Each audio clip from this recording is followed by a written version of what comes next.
Good morning. Well, it's morning for me.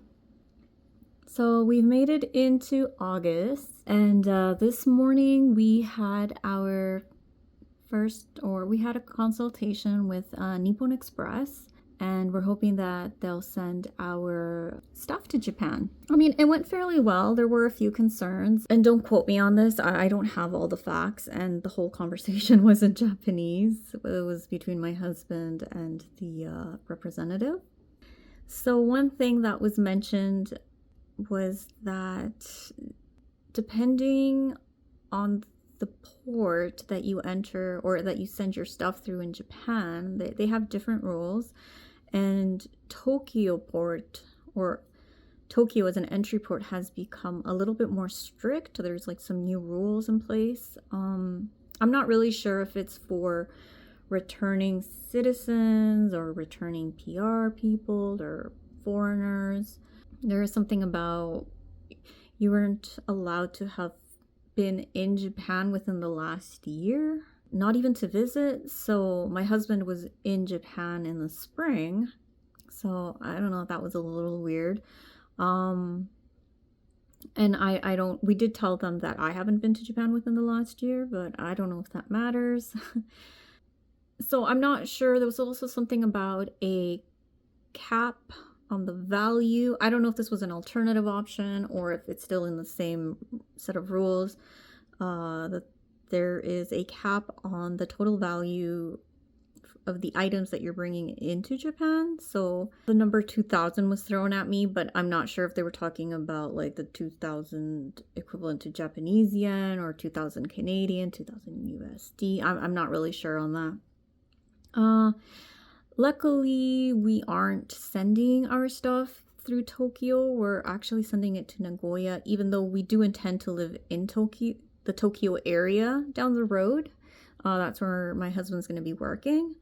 But to get to Japan, we're actually going to be going through Nagoya because that's where my husband's family is from. So we're going to stay with them just for the first few weeks, days, I'm not really sure. And we have to find something in the Tokyo area, maybe Saitama or something. Yeah, so we haven't got the official quote yet. We're still waiting on that. And if we do accept the quote when it does come through, then they can come and start packing for us by next week. And as I mentioned previously, the Nagoya port probably has different rules, but they do have to double check that for us as well. So we don't have a confirmation on that yet. About selling our house, we did list it last month, mid-July. We listed it in mid-July and it sold within the first day. We're in Calgary, and the last few years in Calgary for real estate is it's crazy. It's crazy. You get less for your money.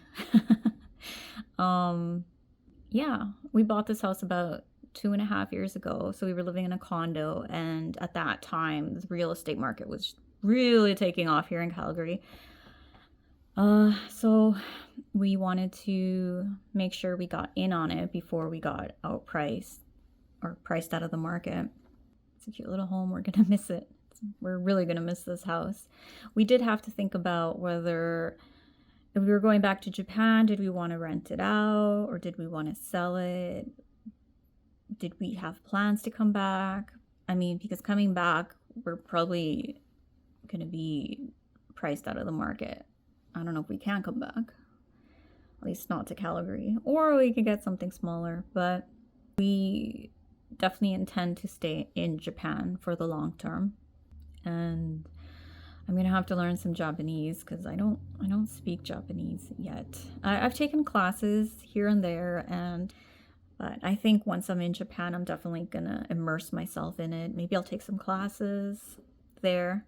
And I was taking classes as soon as we decided that we were gonna be moving to Japan. So that came to a halt when we decided to list the house, but I will pick it up. So we're gonna go stay with my parents once we vacate the house, just for a few weeks. We're still thinking if we're going to take a little side trip before going back to Japan, maybe Vancouver Island. We're not sure yet. We're still thinking about it because we don't have that much time left. The reason we're going to stay here until we vacate, I mean, even after we vacate, is because we need those funds. So once we have the funds for the house sale, we got to figure out how to get those funds to Japan. And we want to be here for any like final paperwork. Taking a short break, having my Vietnamese coffee and banh mi. So some other things that happened prior to us selling the house is there was a water main break in Calgary. I believe it was in May. Could have been April, I'm not sure, but it happened somewhere in the spring. And that means that we aren't allowed to use our water hose freely outside. And so our grass is dead. Our grass is so dead. So that kind of sucked, but you know, so is our neighbors. Everybody's grass is dead. We're at stage 1 currently, but it's really complicated. It's like you're allowed to water the grass, the hose, on a certain day between some time period, I think for like 2 hours a week. But you aren't allowed to use the hose to like clean things in the backyard, which kind of sucks because we have like a deck outside and the garage and everything. And I really wanted to clean that before we list the house because it's, you know, we're coming off winter and it's really dirty. Yeah, a lot of maintenance around the house. Our dishwasher broke, so we had to call an appliance repair person to come fix it. It was not an easy fix. It was actually the control panel, so that cost us like $600 to repair. There was painting. We had to paint one of the rooms downstairs. But the previous owners had this house really well kept. Like it's a beautiful house. In the last 2.5 years that we've been here, I wish I could say the same. We have Kudo and 11, and Kudo Kudo pukes a lot. Kudo likes to puke a lot. And 11 we got as a puppy, so anybody who's had a puppy knows how destructive puppies can be, and she is high energy. So she's a border collie mini Australian Shepherd mix. Yeah, she was a little shark. So we've tried to repair what we can, but like we've had to clean the carpets, we have had to wash the carpets. I guess it's up to the new owners if they want to rip it out, and which they probably will. That's part of the reason why 11 and Kudo aren't currently staying with us. So they're staying with my parents because it's really hard to get the house ready for moving out and for the sale, and we don't want to damage it anymore, right, for the new owners. So we want to keep it in mint condition and what the new buyer saw. We've done a lot of cleanups. So we've already done multiple trips to the donation centers. We've sold so many things. We've just given away things. At this point, if it's friends or family, we're just, if they want something, we're just giving it to them. Whatever they don't want, then we're trying to like sell it. Another thing I keep forgetting to mention is the channel is called Ramen and Tacos, and technically I'm tacos and my husband is ramen. He will be joining me on this channel. He just hasn't had time to be part of this yet because he's still working.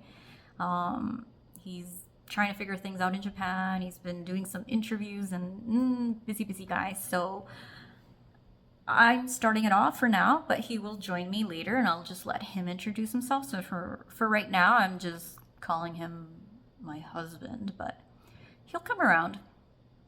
And should I be tacos? No, I should be pupusas. If anybody knows El Salvador, that is the food of El Salvador, the pupusas.